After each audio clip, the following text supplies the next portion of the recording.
Okay, let's try this again. Hello, ladies and gentlemen. This is pretty much a video, but also in a video format or a live stream format. So sort of like Austin Custom Brass. Hello for the one person who's already joined. Um, this is basically going to be a live stream slash video of me setting up this, which is a dizzy horn that I have bent and properly made. This is the first one that I've actually done. Besides that up there, and maybe another horn that I just basically crushed and bent it and did bad, whatever. But here I properly bent it, as you can see. No kinks or anything. I properly annealed it and bent it. So basically the story about this horn, this was my first ever horn I think I actually ever bought as sort of a horn, which it is a M. Dupont pea shooter style trumpet. I bought it for like 100 something bucks. And so I'm gonna start taking it apart here and start putting it together while I say stuff. So I bought this horn because Louis Armstrong back in the early 1930s actually used a I can't remember, like a Con it was a like Con 50 or 28B or a pea shooter style trumpet. So it had a B flat to C rotor. It had a B flat to C rotor on the back of it, sort of like a Con New Wonder. I have a cornet, Con New Wonder cornet. I could show you, but I'm already oiling the valves. Well, besides that, so basically a pea shooter style trumpet is a sort of shorter, narrower wrap, if you can see right there. I have a Cleveland Greyhound pea shooter style trumpet I got for repair. So I got that. So that's why I got this horn. So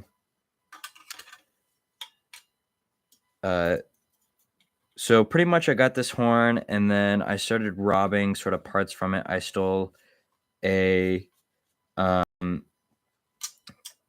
main tuning slide, sort of not really stopper, but a one of those stop bars. And so I robbed that. I robbed a finger, a third valve slide finger hook, a ring, and so pretty much I just kind of stopped playing it. And so then I needed a horns to practice bending trumpets with, or bending a horn. And so I decided to do this horn because I have ADHD, so I can't remember if I already said this. But pretty much my plan and goal is to take two Getzen 300s and pretty much make them into my own dream horn. Because, you know, if you can't buy a $2,000-$3,000 instrument, then why don't you make it? So I love my horn. My Getzen 300, it has a custom finish. It looks like a Monet Prana raw brass trumpet, and it's beautiful.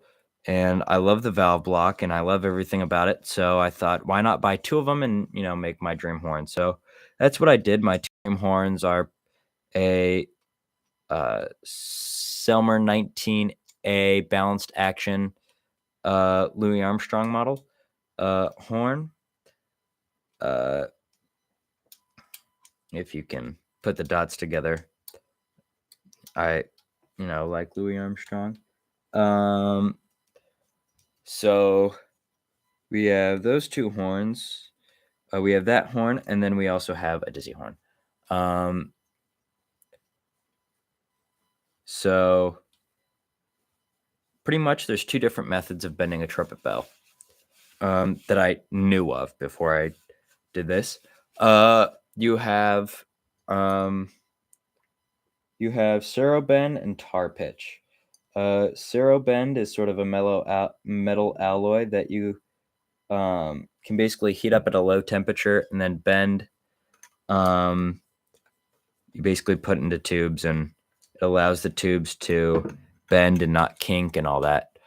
And then it's basically the same thing applies for tar pitch. Tar pitch is commercially and traditionally used as either a sealant patch or the tar that is on the roads. And so I bought some tar pitch, hoping to bend a bell, but then I quickly realized that tar pitch is one, nasty, and second of all, I think I bought the wrong one, which isn't good, but And so then it came to 2 days ago when I was on Facebook Marketplace. Actually, I don't even know if it was Marketplace. I think it was just normal Facebook, and a group showed up where it was used band instruments for sale. And so I decided to join it because, well, I like to find me a good deal. And so I stumbled across this listing of this guy who basically custom made pretty much a dizzy horn. And just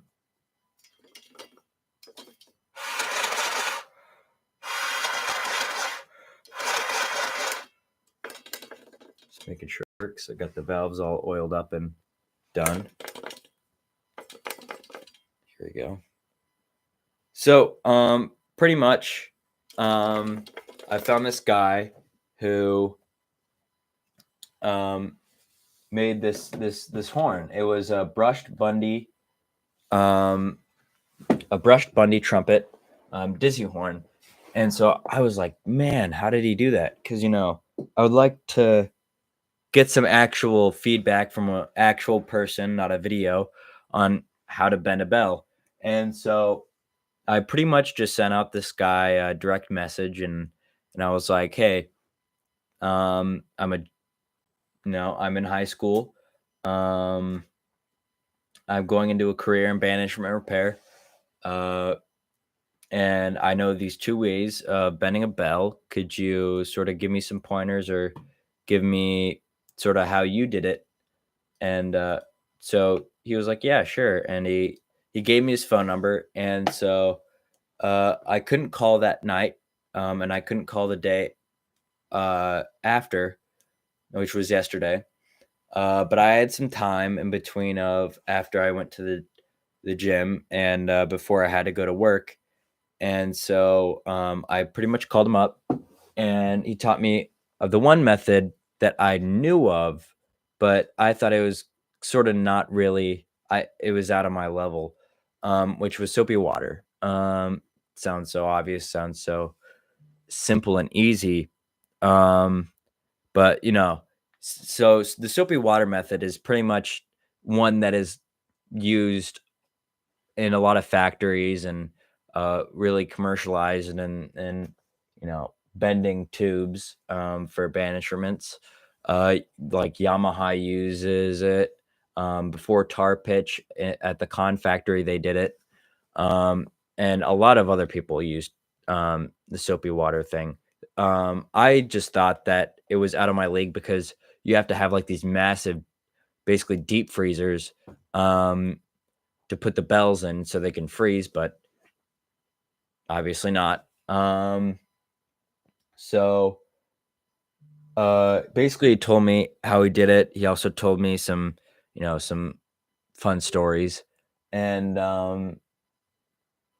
so pretty much after that, I took the bell. Basically, this is now how you do it. You basically take the bell, you measure out where you're going to bend the bell. So I bent the bell basically right at the sort of second valve there. And so basically, you're going to kneel that whole entire part of the trumpet. And kneeling basically means that you're going to heat up and you're going to pretty much soften the metal. And so after you do that, you basically what he explained is a pint and a tablespoon. You get a pint of water and a tablespoon of soap. Basically, put the soap in there. You mix it up. Don't want it, soapy and sudsy. Suds of, don't want it like that. And you basically put a stopper at the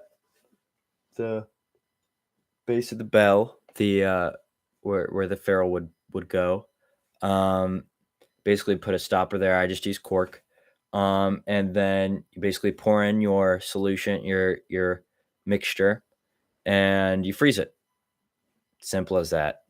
And that pretty much is what you use to bend the bell. So the reason why you need sort of this substance while bending a bell, you can bend a bell without anything, but the thing is, when you start bending a tube, I don't know if I have something here to show you.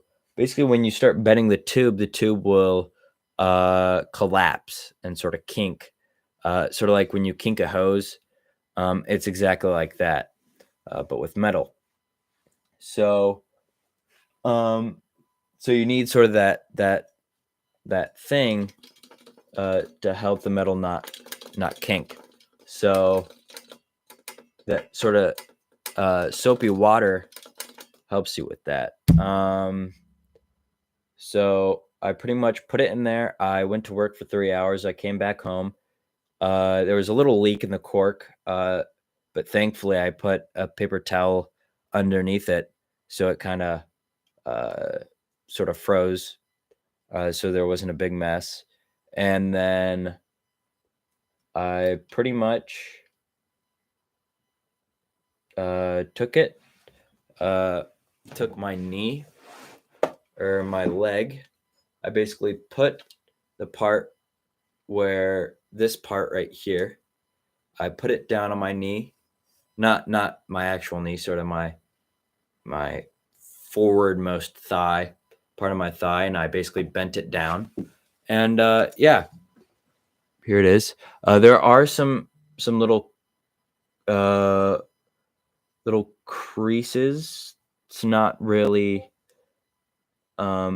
just little like stretch marks and ruffling. I don't know the specific terminology, but it did that.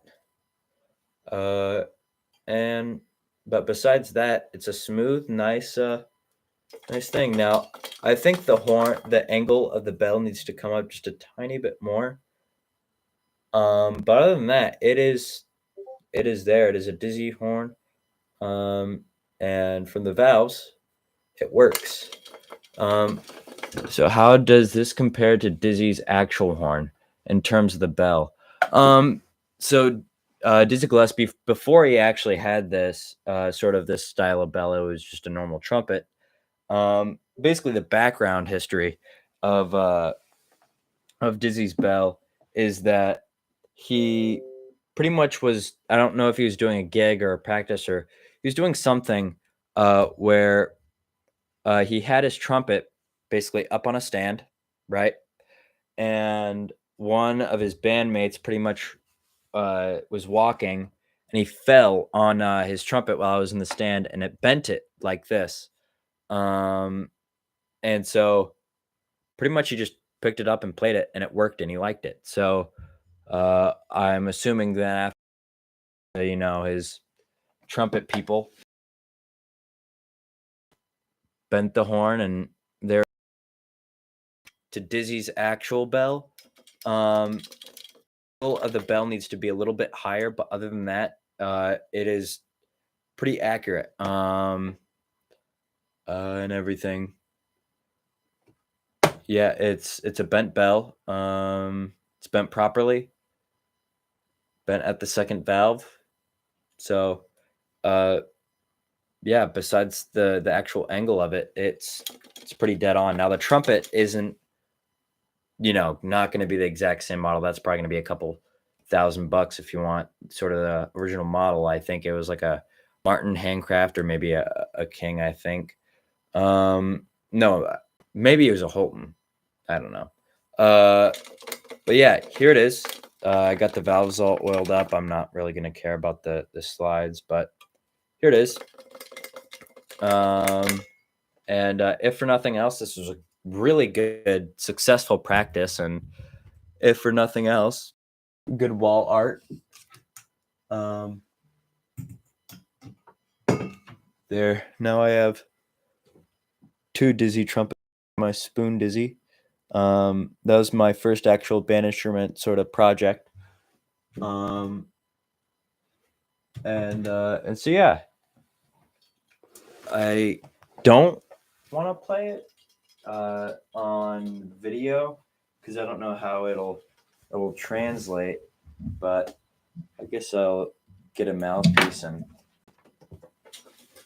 see how it goes.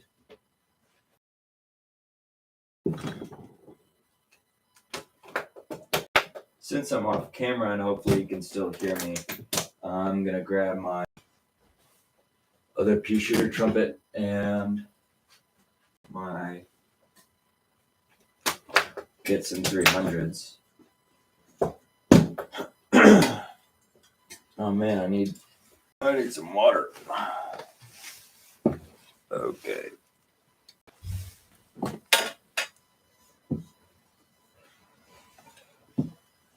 Whew, I have a lot of trumpets. Okay. My voice is shot. So here's the trumpet with the mouthpiece, everything. No, just bent bell. So here's my main horn. Gibson 300.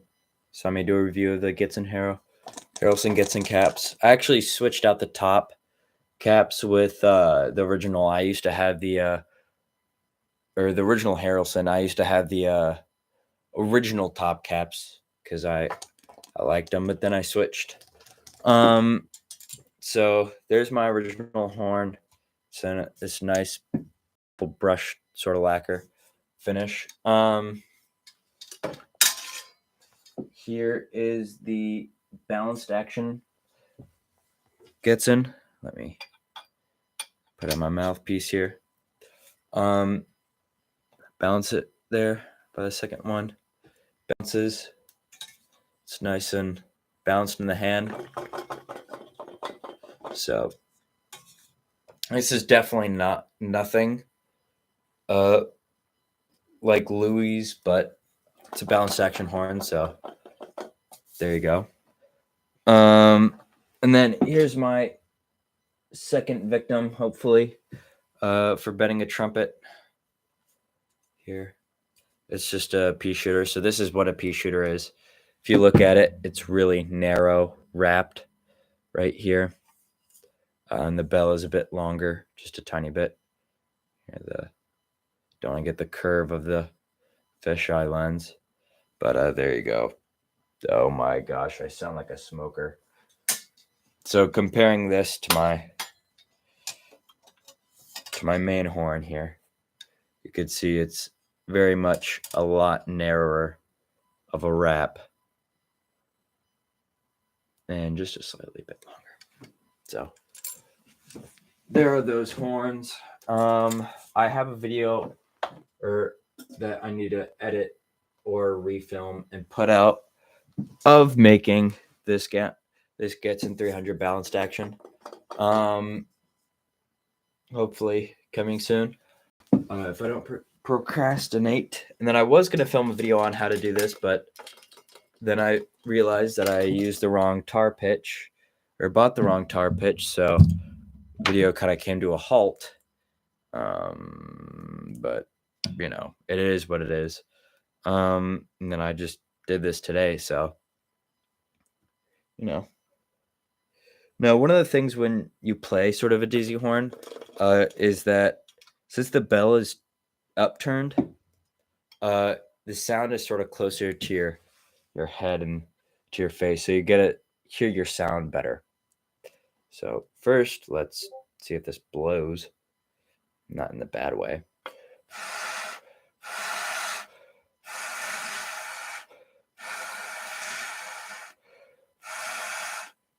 Making sure the third valve spit key is still works, because I replaced these water key things with hot glue, which is not good, but it is what it is.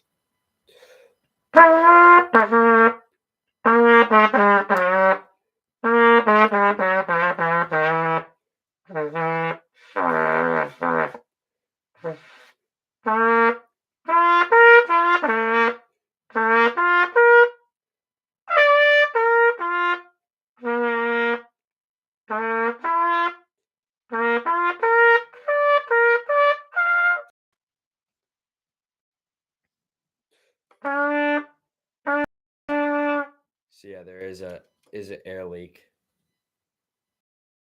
out of the third valve. So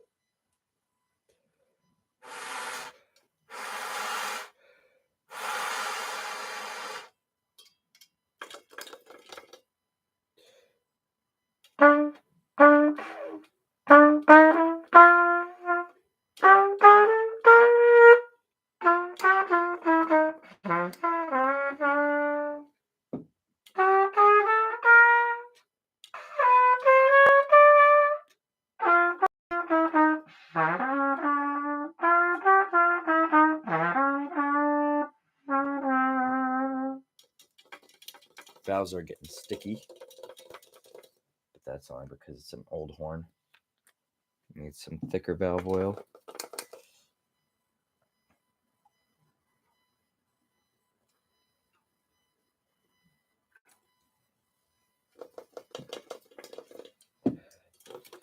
But yeah, this was just sort of an experiment, a test run, a practice, and I think it came out pretty good.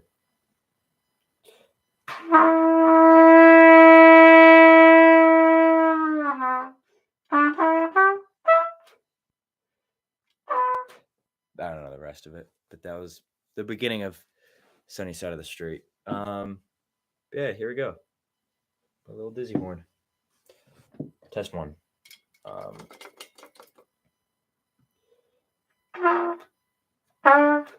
Hold on, let me pull out a little dizzy something. It's in my band folder. I know where it is.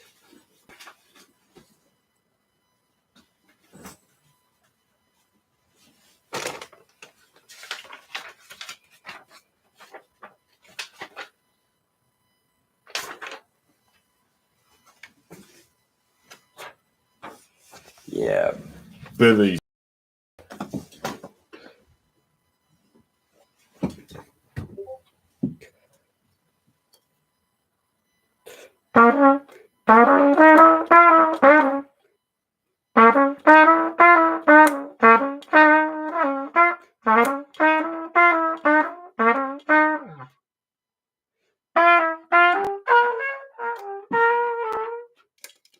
Yeah, just a little Billy's works. It's from our warm-ups in jazz band we do.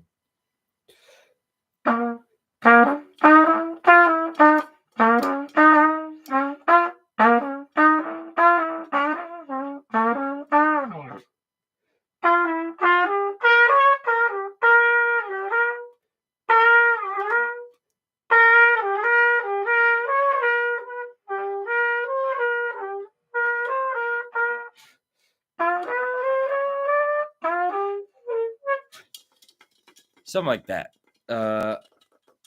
I need to figure out if there's maybe an air leak down here.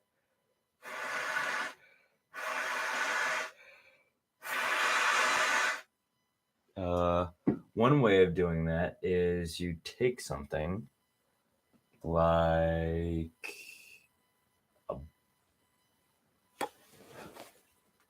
this here beta fish flakes, or no, you take something and basically you stuff it in the end of the bell, and if it still blows, then there's an air leak. I just have to find something to put in the bell.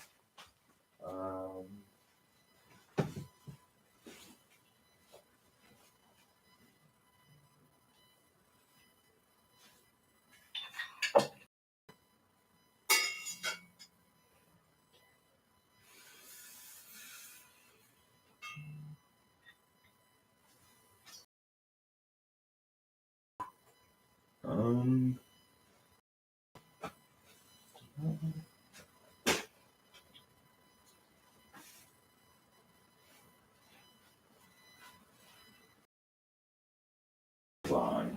I know something.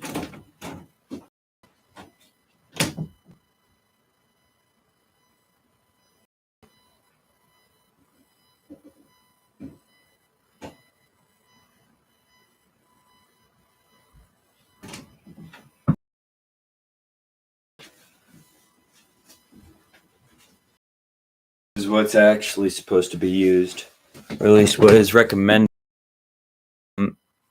So, pretty much a ball of some sort. You plug up the end and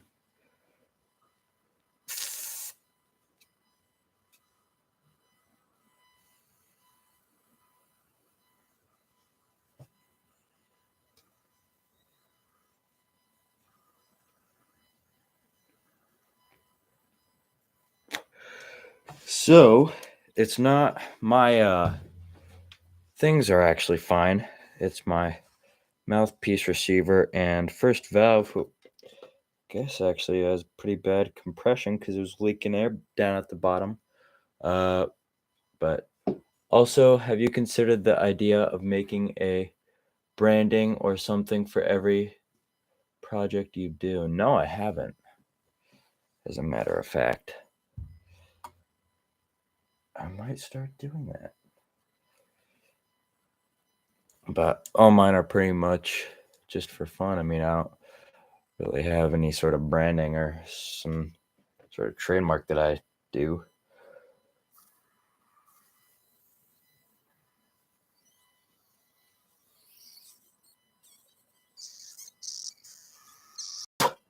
Yeah, so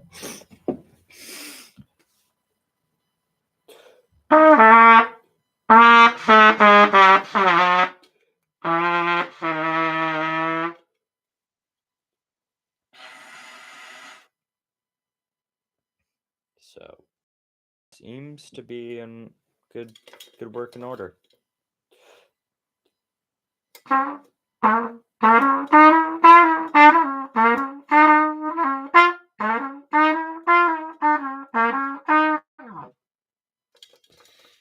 Yeah, it's pretty good.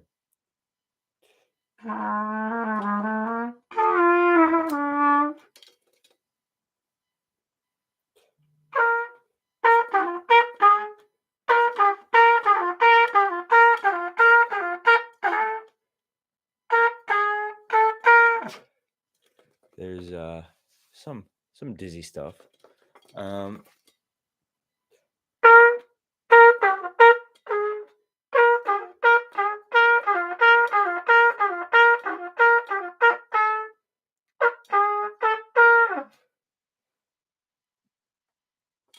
Let's see if I can take it up an octave.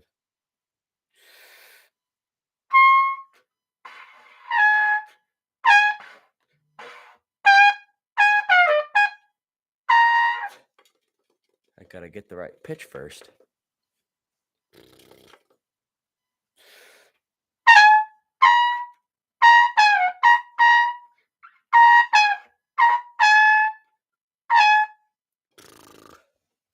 Let me get my Monette first. Yes, my Monette trumpet mouthpiece. My $432 mouthpiece. Thank you very much. I like to flex. I know.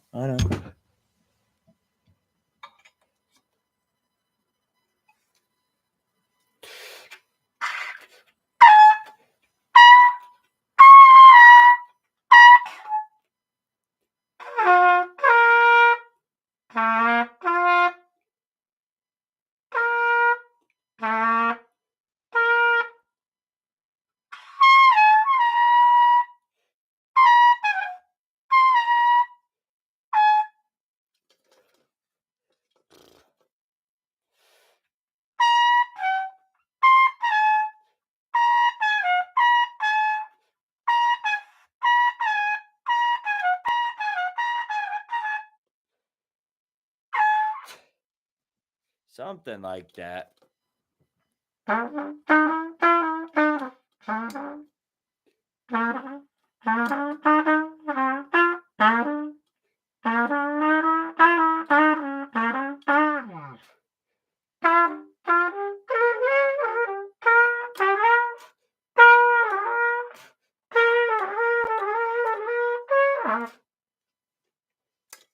Yeah, it's pretty fun. Nice little dizzy thing. Those could be better, but hey, what can you ask for?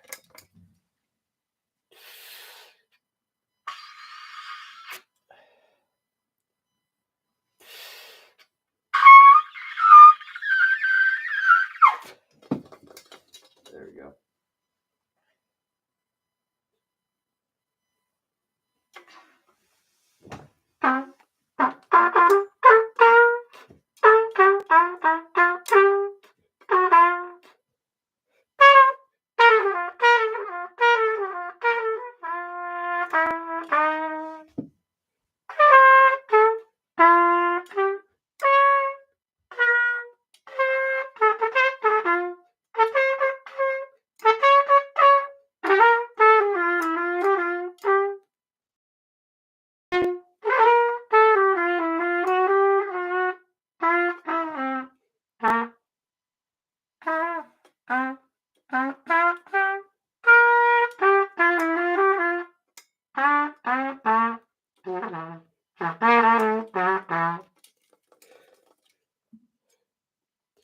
I don't know if it's just my bad tone today or if it's something, but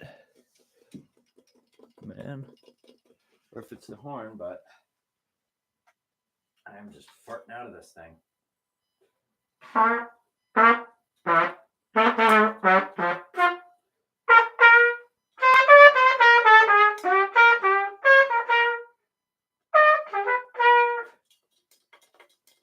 That was just a mouthpiece.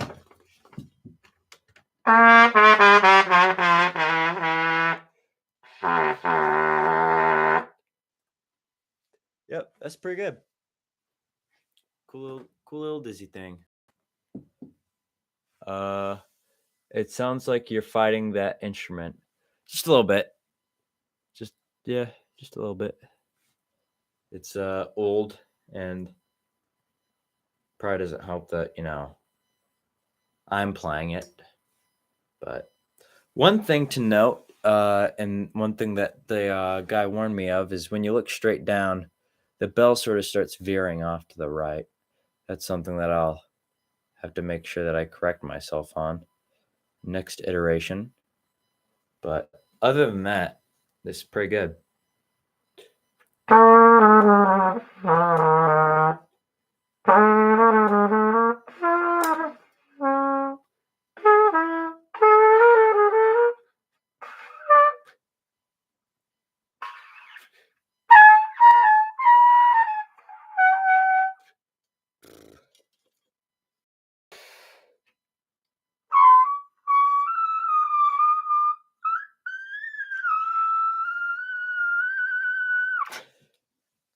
Yippee!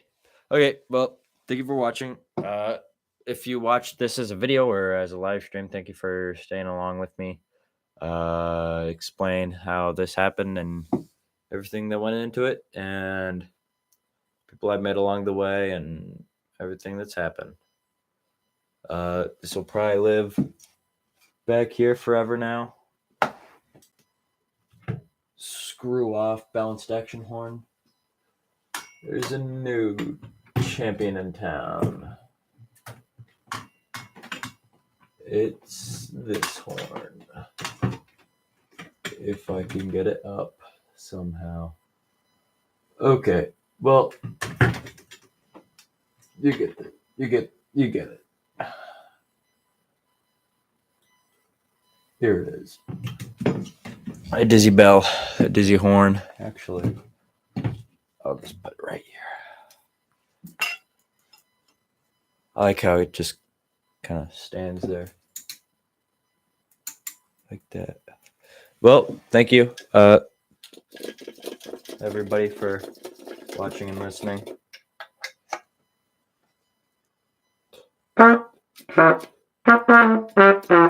Yeah, it was definitely the horn that is not good.